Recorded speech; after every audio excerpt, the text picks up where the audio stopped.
श्रीमते रामचंद्राय नमः। श्रीमते रामानंदाचार्याय नमः। श्रीमते मलूकदासाय नमः। सीतानाथ समारंभां श्रीरामानंदार्य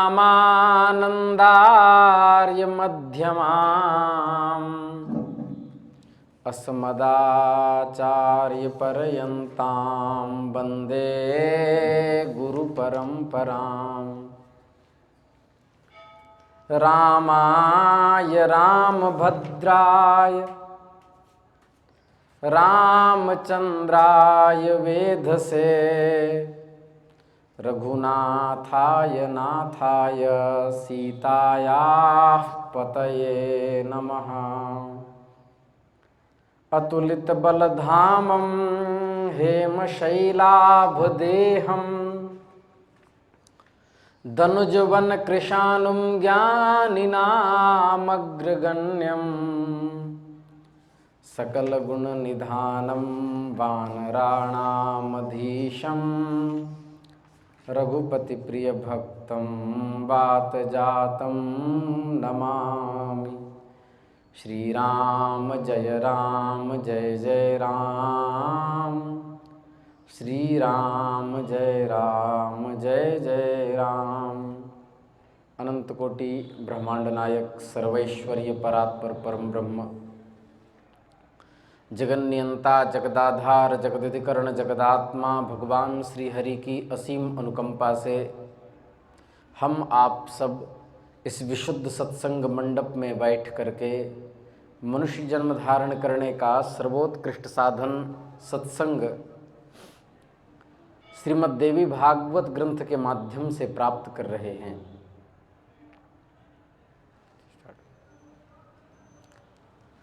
कल हम लोग श्रवण कर रहे थे कि श्री जनमेजय जी महाराज महर्षि व्यास से प्रश्न कर रहे हैं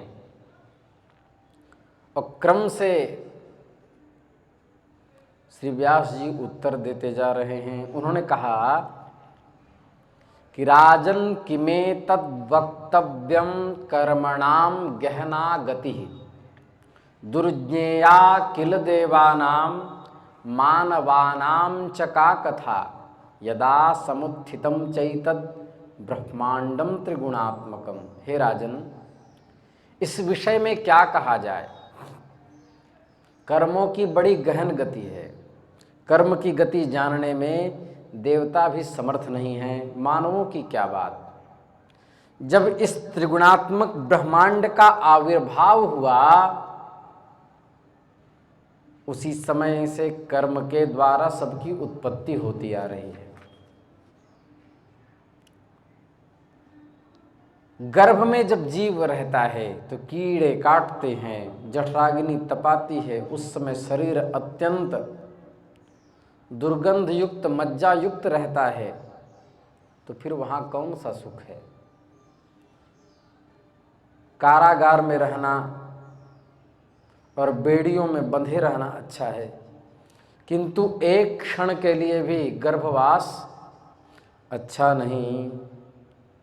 जनमत मरत दुसह दुख होई वपासंवेष्टनम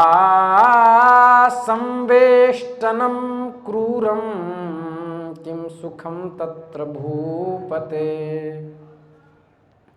वरम कारागृहे वासो बंधनम निगडैर्वरम।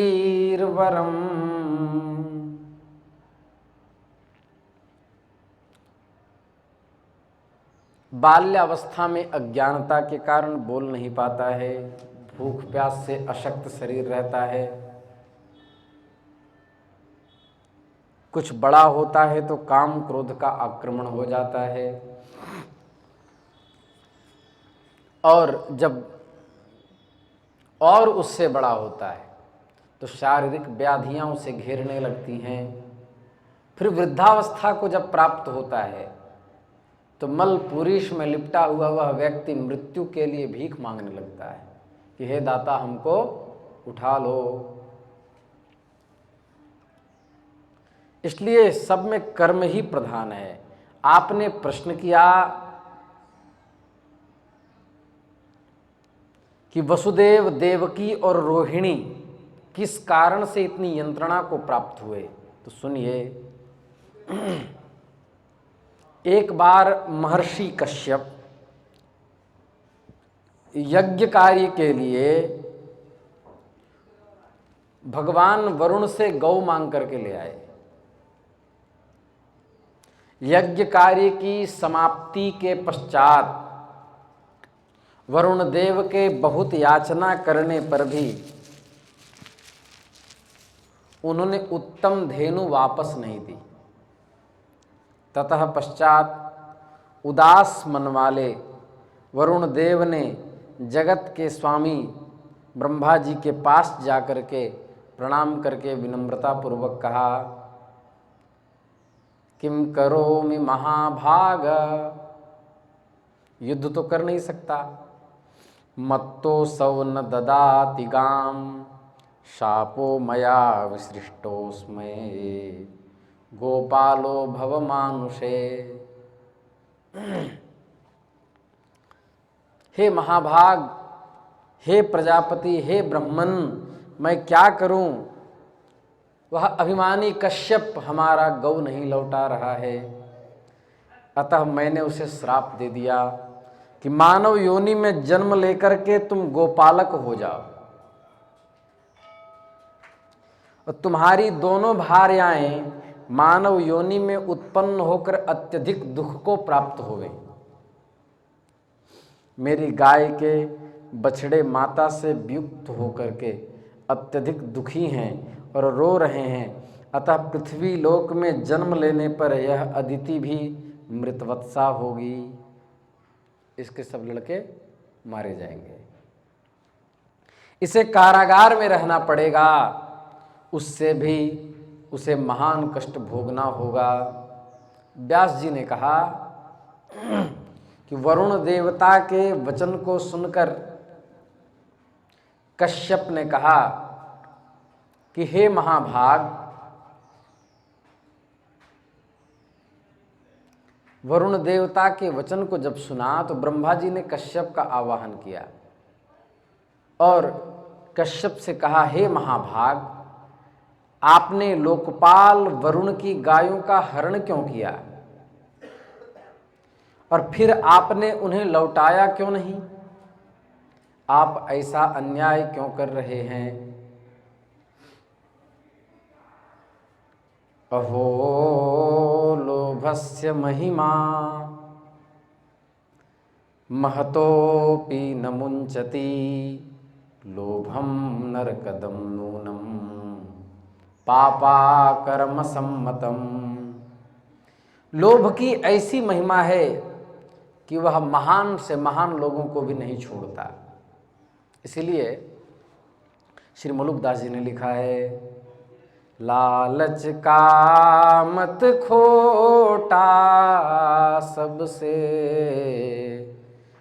लालच का मत खोटा, हाथ पसारे आंधर जाता, पानी परे न भाई, मांगे ते मकुमीच भली, अस जीने कौन बड़ाई, सबसे लालच का मत खोटा। जो मांगे सो कछु न पावे, बिन मांगे हरि देता, अन्न मांगे राम गले लगावे, ते आपन कर लेता, सबसे लालच का मत खोटा, लालच का मत खोटा। अहो लोभस्य महिमा महतोपि न मुंचति, लोभम नरकदम नूनम पापाकर्म सम्मतम। लोभ की ऐसी महिमा है कि वह महान से महान लोगों को भी नहीं छोड़ता। लोभ तो निश्चय पापों की खान है, नरक की प्राप्ति करवाने वाला है। लोभ अनुचित है। महर्षि कश्यप जैसे महापुरुष लोभ का परित्याग करने में समर्थ नहीं हुए तो आम मनुष्यों की बात ही क्या। हम लोग किस खेत की मूली हैं। शांत स्वभाव वाले, जितेंद्रिय, प्रतिग्रह से परांगमुख, वानप्रस्थ आश्रम स्वीकार किए हुए वे मुनि लोग धन्य हैं जिन्होंने लोभ पर विजय प्राप्त कर ली है, जिनके अंतःकरण में पदार्थों के प्रति लोलुपत्व नहीं है, लोलुपता नहीं है। संसार में संसारे बलवान शत्रु लोभ मेध्यो वरः सदा। संसार में लोभ से बढ़कर अपवित्र और निंदित अन्य कोई वस्तु नहीं, यह सबसे बलवान शत्रु है। महर्षि कश्यप भी इसी लोभ के कारण वरुण के गौ से प्राप्त जो गव्य पदार्थ उसमें लोलुपता होने के कारण वरुण देव को गौ नहीं लौटाए। अतएव मर्यादा की रक्षा के लिए ब्रह्मा जी ने भी अपने परम प्रिय पौत्र जो मुनिश्रेष्ठ कश्यप हैं उनको शाप दे दिया, तुम अपने अंश से पृथ्वी पर यदुवंश में जन्म लेकर वहां अपनी दोनों पत्नियों के साथ गो पालन करोगे। श्राप दे दिया। इस प्रकार अंशावतार लेने तथा पृथ्वी का बोझ उतारने के लिए वरुण देव तथा ब्रह्मा जी ने महर्षि कश्यप को श्राप दिया था। अर्थात महात्माओं का श्राप व्यर्थ नहीं जाता, उनका शाप और अनुग्रह एक जैसा ही होता है। व्यास जी बोले, इस प्रकार कश्यप की भार्या दिति ने भी अत्यधिक संतप्त होकर के अदिति को शाप दिया था। उसको भी सुनो कि तुम्हारे 7 पुत्र उत्पन्न होते ही मर जाएंगे। जनमेजय बोले कि आप यह बताएं कि दिति के द्वारा उसकी अपनी बहन तथा इंद्र की माता अदिति क्यों शापित की गई, कारण क्या है। बोले दक्ष प्रजापति की 2 कन्या थी, दिति और अदिति। दोनों ही महर्षि कश्यप की अर्धांगिनी थी। अदिति के अत्यंत तेजस्वी पुत्र इंद्र हुए, वैसे ही ओजस्वी पुत्र के लिए दिति के भी मन में इच्छा जागृत हुई। उस समय दिति ने कश्यप जी से प्रार्थना की, हे मानद, हमें इंद्र के समान ही बलशाली, वीर, धर्मात्मा और परम शक्ति संपन्न पुत्र की प्राप्ति हो। मुनि कश्यप ने कहा, धैर्य धारण करो, तुम्हें पुत्र अवश्य होगा। दिति अपने पति के बताए हुए उत्तम व्रत का पालन करने लगी। उनके ओज से सुंदर गर्भ धारण करती हुई वह सुंदरी दिति पयोव्रत में स्थित होकर के भूमि पर सोती थी, पवित्रता का सदा ध्यान रखती थी। जब उनका महान तेजस्वी गर्भ पूर्ण हो गया तब शुभ्र ज्योति युक्त दीप्तिमान कांति वाली उस दिति को देख करके अदिति को ईर्ष्या होने लगी। उसने अपने मन में सोचा कि यदि दिति के गर्भ से इंद्रतुल्य महाबली पुत्र उत्पन्न होगा तो निश्चय ही मेरा पुत्र निस्तेज हो जाएगा, तो क्या करना चाहिए। अदिति ने अपने पुत्र से कहा, प्रिय पुत्र, ऐसा करो कि तुम्हारी वह जो माता है दिति का गर्भ नष्ट हो जाए, क्योंकि राजयक्षमेव संवृद्धो नष्टो नैव भवेन्द्रिपु। जब शत्रु बढ़ जाता है तो राजयक्षमा रोग की भांति वह नष्ट नहीं हो पाता है। इसलिए मनुष्य का कर्तव्य है, माँ शिक्षा दे रही है बेटे को कि शत्रु को अंकुरित ही न होने दे, जड़ से समाप्त कर दे।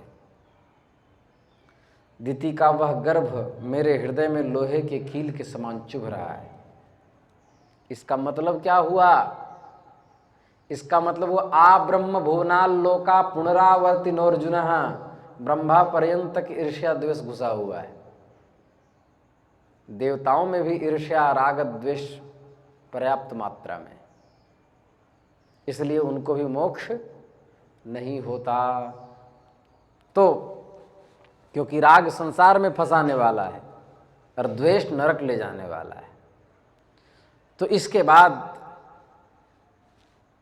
इंद्र गए दिति के पास और कहा, हे माता, आप व्रत परायण हैं और अत्यंत दुर्बल तथा कृशकाय हो गई हैं, मैं आपकी सेवा करने के लिए आया हूँ।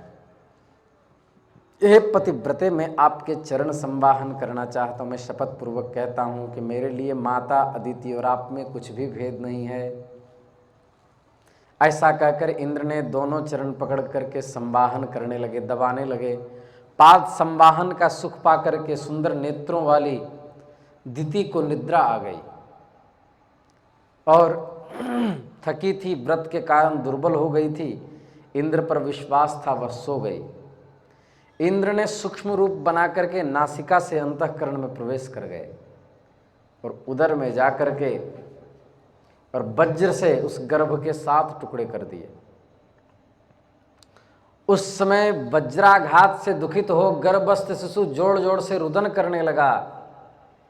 तब माँ रुदा मत रोवो, ऐसा कहने लगे इंद्र। ततः पश्चात इंद्र ने पुनः उन 7 टुकड़ों को 7 टुकड़े गर्भ में कर दिए। 7 सते 49 टुकड़े हो गए। वे ही टुकड़े 49 मरुदगण के रूप में प्रकट हुए हैं। उस छली इंद्र के द्वारा जब गर्भ विकृत किया जा रहा था तो विकृत होकर के वो क्रोध करने लगी। अदिति की निद्रा भंग हो गई।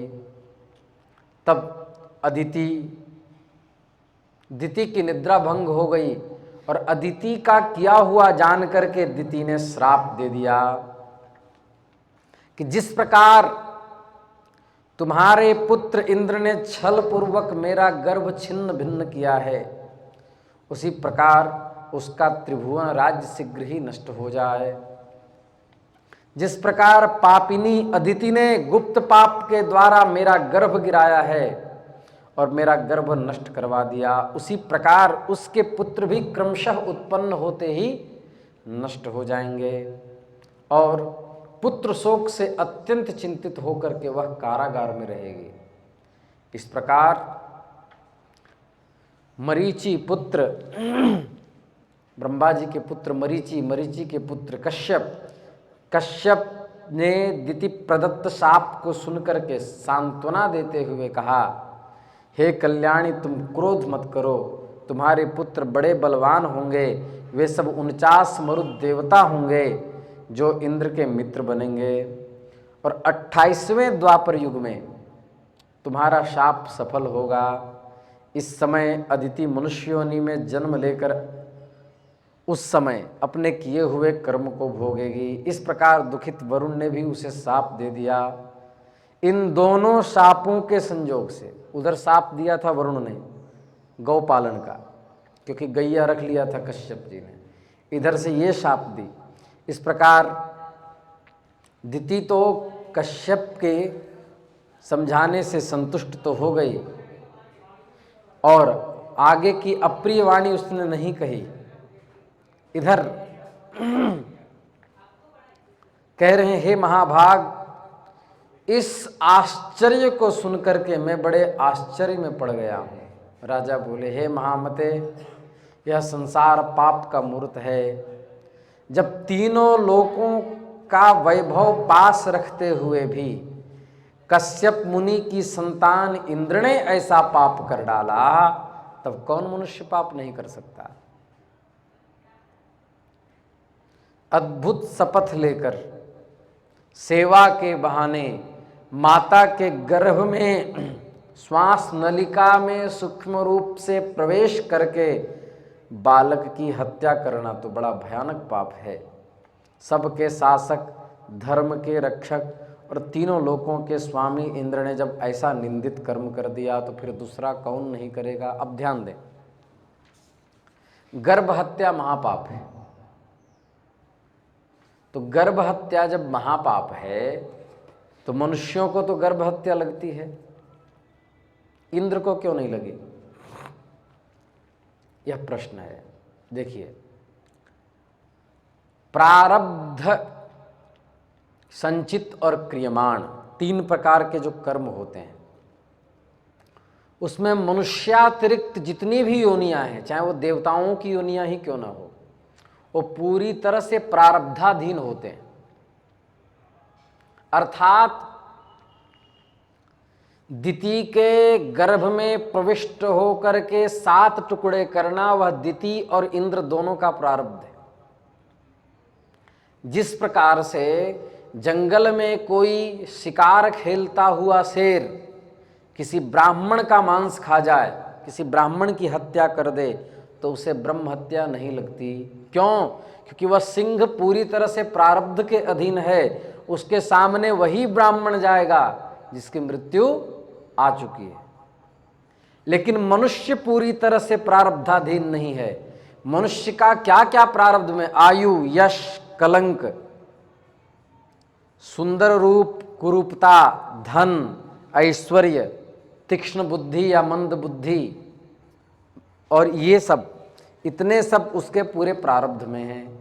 बाकी वह जो नवीन कर्म करता है वह उसके संचित क्रियमाण बनते हैं। लेकिन देवता से लेकर के कीट पतंग तक, मनुष्यातिरिक्त जितने हैं, माने मनुष्यातिरिक्त एके जीवत्पावच्छिन्नाः सर्वे प्रारब्धाधीनाः एव, वो पूरी तरह से प्रारब्ध के अधीन है। इसलिए इंद्र यदि कोई पाप कर्म कर डालें तो उनको पाप नहीं लगता। जो शाप मिलता है वह शाप केवल लीला को संचालित करने के लिए होता है। ये बात ध्यान रखें। आज की वाणी में ही विराम करेंगे। श्री वृंदावन बिहारी लाल की जय। मशानेश्वर भगवान की जय। जगत गुरु यति चक्र चूड़ामणि श्री रामानंदाचार्य भगवान की जय। श्री स्वामी मलूकदास जी महाराज की जय। श्री पहाड़ी बाबा सरकार की जय। श्री भक्तमाली जी महाराज की जय। श्री सद्गुरुदेव भगवान की जय। श्री सतुआ बाबा महाराज की जय। नमः पार्वती पतये। हर हर महादेव।